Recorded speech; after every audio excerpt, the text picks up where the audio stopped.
swear, this car loses gas every 3 days. I'm already on E. Ooh, it's hot in here.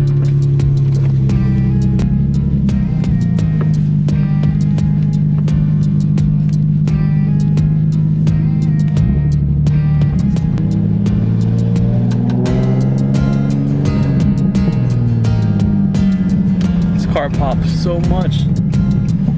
Wish I had a tune.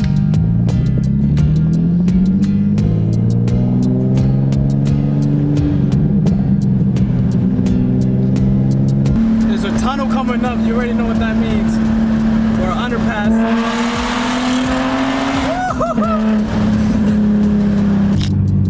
BJ's is the cheapest gas. Don't at me. It is the cheapest gas. Might not be the best gas for your car, but it is the cheapest. Hoping I don't scrape right here. I always do. Right. How much is it for premium? Why are you just stopping right there? Come on, keep it going. Keep it going.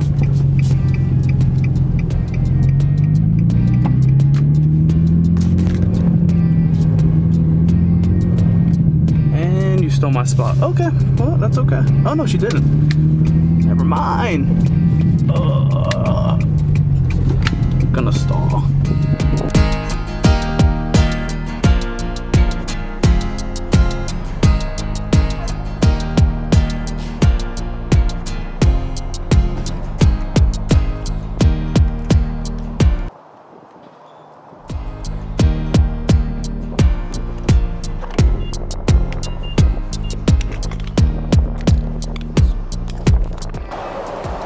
$36 is not bad, and gassy is only 2.1, which is pretty cheap. Normally it's like 2.7. Not bad at all. Let's see if we're filled up all the way though. But you know, before we do anything, COVID's out there, so you know, a little hand sanitizer, Let's see if we're filled up all the way. This guy's probably gonna look at me like I'm crazy. Yeah, we are. That's not bad. It was 36? Yeah, that's not bad at all for a full tank. Normally it's like 50 in the summer. 50 to 40. Is that Lightning McQueen, man? Yo, is that Lightning McQueen? Lightning McQueen! Alright, one more time. One more time. Just to hear it, just to hear it.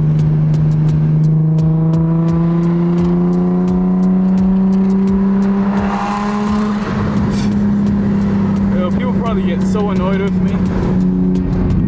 Yo, what's up, Trident Family? I'm back at it with another video. Today I want to speak about the top 5 things to look for when you're buying a G35 or a 350Z. A lot of people have been asking me in my DMs, you know, texting me like, yo, what do I look for when I'm buying one of these cars? So today we're going to be talking about what are the things to look for when you're buying an Infiniti G35 or a Nissan 350Z. So let's get into it. So number 5 on the list is going to be oil. I know this is a broad statement, just oil, but when I mean oil, I literally mean everything that has to involve with oil. So the first thing you guys are going to want to do is check your dipstick. Make sure there's no coolant mixed with the oil, and make sure the oil is not low at all. If the oil is low, ask the owner when's the last time you switched the oil. And if he tells you any of these things, if he tells you, oh, went to Nissan to get an oil change like 2 months ago, make him pull up those records or call Nissan to see if that car is in the database. Number 2, if he says, oh, I did the oil change myself. Well, if he did the oil change himself, most of the time they done all the work on their car themselves. So just be mindful of that. Just know, like, okay, he did the oil change himself. It's not a bad thing, but some car enthusiasts are not, you know, not the best at doing certain things. For number 2 on oil, it's gonna be the valve covers. So these valve covers are known to leak oil. See that whole black thing right there where the spark plugs are laying in? That's called a valve cover, if you guys don't know. If there's any oil residue like that, I'm not sure if you guys can see, any oil residue or you smell burning oil, the valve covers have to be changed. It's not a hard process, but you can mark the vehicle down for that. So you can tell the owner, like, hey, you know, I see some oil coming out of the valve covers. You know, Nissan charges $1,000 to like $800 to do the valve covers. I just want $300, $400 off the car, something like that, you know. Number 3 for oil is turning on the car and making sure it is not blowing white smoke. Now, if you own a turbo car, blowing white smoke mainly means your turbos are going bad. But if you're owning an NA, like the Nissan 350Z and the Infiniti G35, these cars come NA, no turbo. So if it's blowing white smoke, that means the piston rings are going out and it's burning the oil inside the block, which is not a good thing, and I don't suggest you ever buying a car like that. Just run as far as you can from that car. Number 4 on the list is gonna be any mods that you see on the car. What I mean by this is literally anything that you see that's modified. Radio, or in this case, an intake, headlights, wheels, coilovers, anything that's not from factory is not a bad thing. At certain times, it could be a plus. Those things could not be installed right. There could be an error with them. Shoot, this intake, you don't know what intake it could be. It could have no name brand and it could be harming the engine. So be mindful of the mods that are on the car. These cars are old, so you have to remember it's sought after by a lot of car enthusiasts because they're cheap right now. And because they're cheap, a lot of people are gonna take them and abuse them. Install mods that you've never seen before. Maybe sometimes it's tasteful mods, maybe it's gonna be mods that are cheap and that are harming the components on the car. So be very mindful. You know, ask the owner everything you can. Also, one more thing about mods. If the car is tuned, it's a hit or miss. I know probably some people are gonna comment down below, oh, if it's tuned, it's not a hit or miss. Listen, tuning is an art, and if it's not tuned by the right person, and if the person doesn't know what they're doing, they could harm the engine, okay? So if the car is tuned, take that with a grain of salt, that this might be a 50-50 shot. It might look cool when it's, you know, two-stepping and doing all these fancy things, flame tune map, all that. But, you know, whoever's tuning it, if they're not a good tuner or known to be a good tuner, they could be harming the engine with whatever software they're uploading. You know, I know there's only one software that we upload, I think is UpRev. But you know, if that person's not uploading that software right, it could harm the engine. So, you know, make sure if you are taking that shot, ask the person who owned this car, you know, who tuned your car basically. And if it was someone that's well known, I'll say buy the car. If it's not someone that's well known, just leave it alone. So that's number 4 on the list. Just the aftermarket mods that you're gonna see on this car. Just make sure none of them are harming the engine and none of them are gonna bite you in the butt later. For number 3 is gonna be the interior. Now, it's really hard to find a mint condition Infiniti G35 with good interior. I've seen a lot of 350Zs that have excellent interior. I'm not sure what's up with the Infinitis, but they never have a mint interior. It's like always rips apart like a pit bull bit everything. I don't know why, but there are some things that are questionable in my interior, but I'm gonna go over things that you should look for when you are buying a G35. So things to look for when buying a G35, make sure your locks work. My locks don't work. So I can press it once, it will lock. Press it again to unlock. This lock doesn't unlock. That one works though. This isn't a big deal, but you know, it could be annoying at times. Also, make sure your windows work. The motors on the windows like to give out a lot. Hasn't happened with me. I'm only at 97,000 miles, but these window motors like to just give out, and it's not hard to replace, but it could cost some money down the road. Also, make sure your AC works. Run through the numbers. Just make sure everything works. Make sure the heat works as well. For me, my mode doesn't work, so it only blows air forward, not underneath. I need to get that fixed. I think the button's just jammed. And also, make sure the radio works. My radio doesn't display the number no more. I think the radio is actually going bad. I can still play music through my transmitter, but this whole head unit is going bad. And I can't wait because I want to replace it with an aftermarket head unit, which I'm pretty excited for. That's mainly all the buttons. Oh, also, make sure your cruise control works when you're driving the car. These buttons work as well. I mean, they're not essential, but you know, it's nice to have them, especially cruise control when you're going long distance. I swear, you see the craziest people in Florida. I just have someone pull up with a pickup truck that has teddy bears strapped to the grill. People are crazy in Florida, man. I have to move out of the state. This is insane. Something out of GTA. What's that character called again? I forgot his name. I think it was Trevor that tied a teddy bear to his pickup truck. People are crazy over here. Alright, so the weird teddy people left. So we're all in the clear. So number 2 on the list is going to be control arms.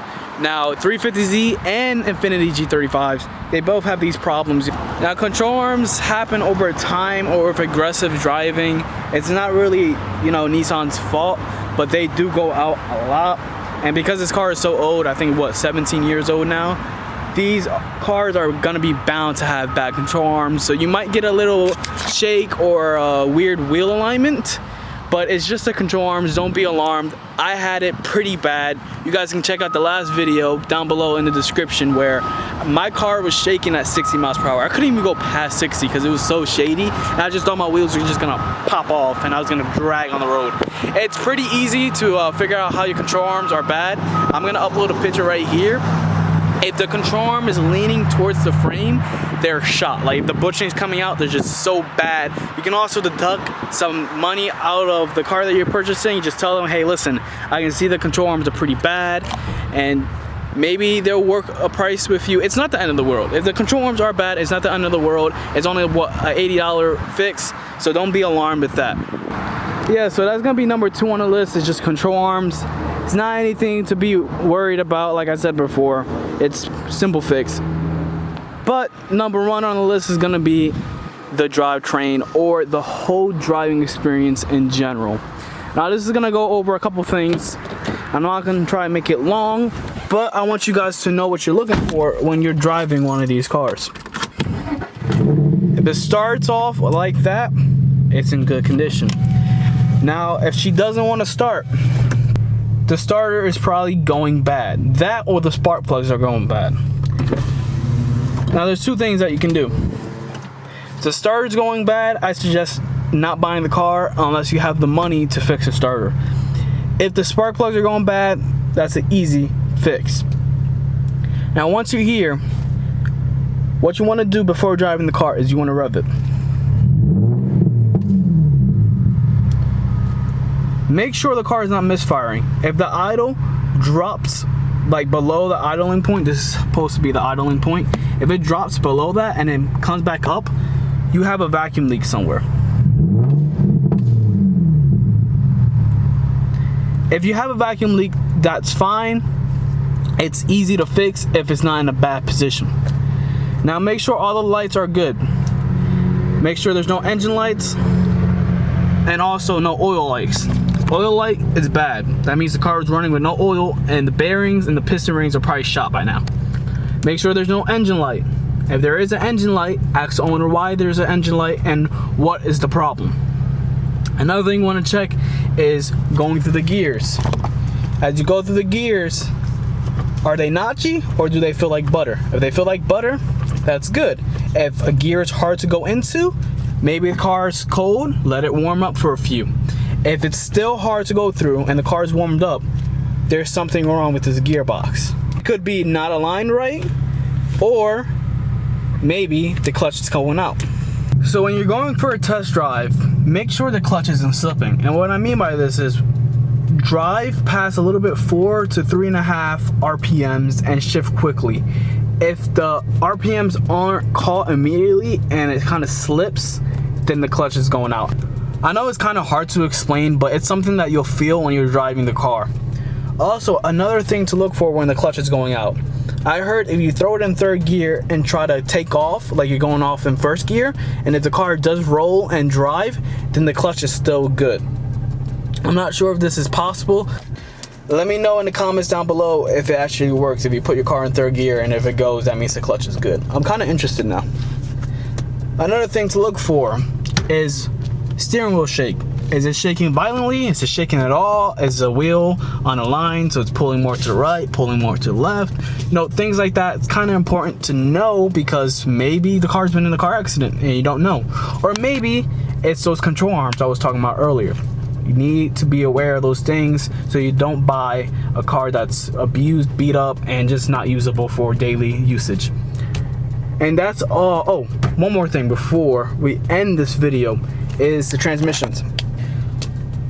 The 2003 and 2004 actually came with a pretty bad transmission, and if you hear grinds in 3rd and 5th gear, that means your synchros are going out, and that's a pretty big replacement. That's what happened to my car. My synchros were going out pretty bad, so what I did was I bought a CD009 transmission, and that is a transmission from the 2005 and up G35s, and I also believe the 350Zs is 2005 and up as well. Those transmissions are triple synchro in almost every gear, so you won't hear the grind at all. It's just something to be aware. If you hear that grind, you might need to replace transmission later down in the future.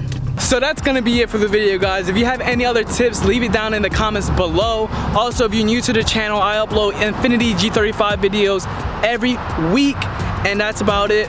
Hit that like button and hit that subscribe button, and I'll see you guys in the next one, Trident Family. Peace, I'm out. Wasn't it just sunny like 5 minutes ago when I made the outro? Wasn't it sunny like 10 minutes ago? Florida has the most bipolar weather ever. I'll see you guys in the next video.